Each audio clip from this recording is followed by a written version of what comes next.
I think I had too much turkey.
Hello everyone, welcome back to the channel. I am Obnoxious One, and today's episode is Turkish Delight.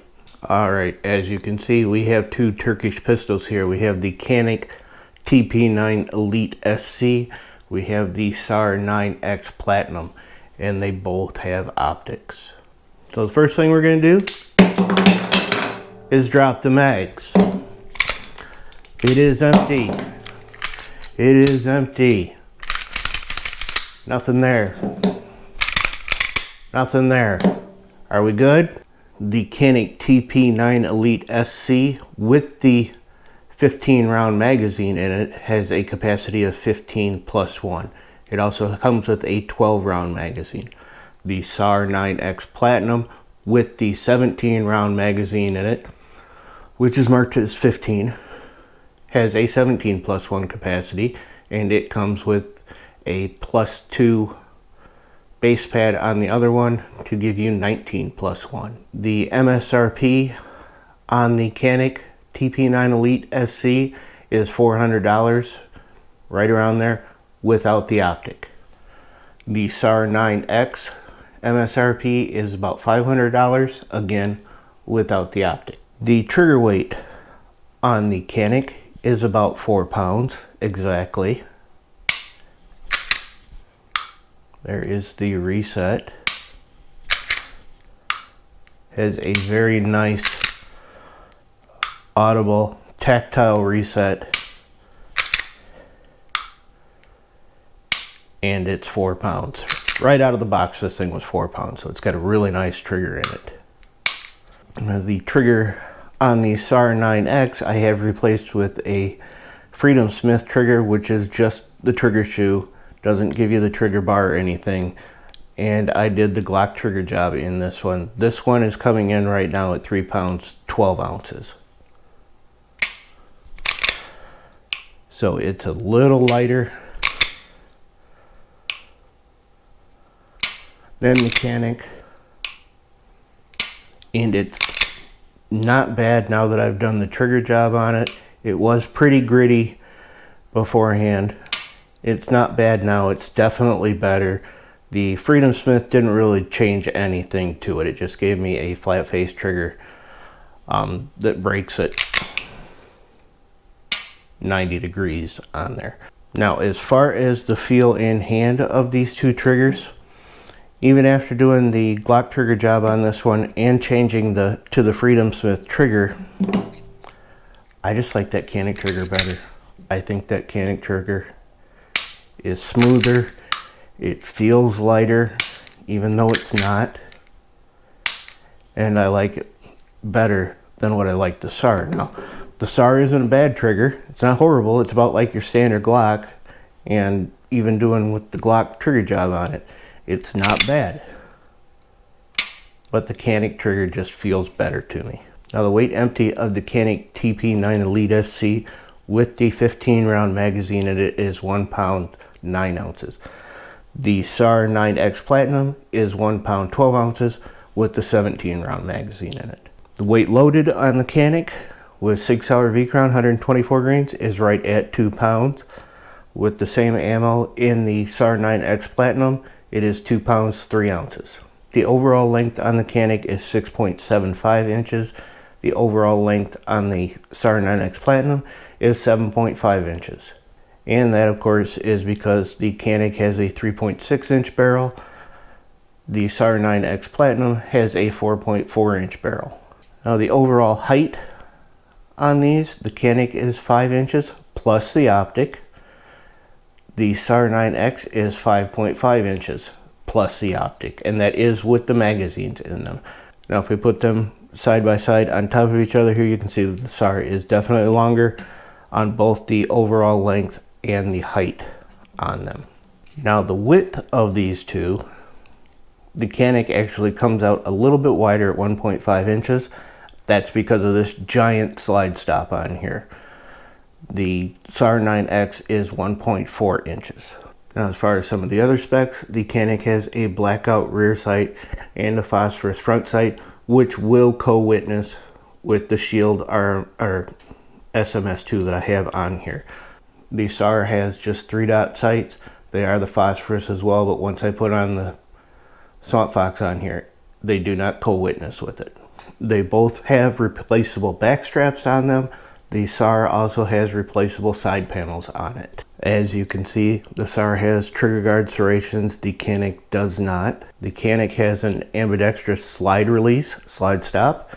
The Sar does not. They both have a reversible mag release. The Canik came with 12 and 15 round magazines in the box. The Sar came with a 17 and a 19 round magazine in the box. They both have a trigger safety. Now, the Sar was originally a black trigger with the red safety on it, just like the Canik is here. The Canik has a match grade barrel. The Sar has a match grade crowned barrel on it. They both feature a Cerakoted slide. I believe they're the same color, or they're damn close. And the Sar also comes with a matching Cerakoted frame. The Canik has no safety other than the trigger safety. The Sar9x comes with an ambidextrous safety and the trigger safety. The Canik is cut for a Shield RMSC pattern, so the Shield SMS2, which came on this one, fits on there. The Swamp Fox Optics Sentinel will fit on there. The Romeo 0 will fit on there. I've heard tell that something is different about the Holosun 507K, but I don't have one. Holosun doesn't return my emails, so I can't tell you. The Sar9x is drilled and tapped for an optics plate, but it was a Turkish plate. They haven't brought any of them in, but I did discover that the holes that are drilled and tapped on there are the RMSC pattern, so the Swamp Fox Sentinel will fit on there, the Shield SMS2 will fit on there, and the Romeo 0. The Canik has a striker status indicator. As you can see, it's back here. When we pull the trigger, it's gone. The Sar9x came with a striker status indicator, which was a little triangle on the original trigger back here that was red. That was your striker status indicator for the Sar9x. Now, both of these came with a holster in the box. The Canik came with the cleaning kit, the little Canik tool kit, and the replaceable back straps as well.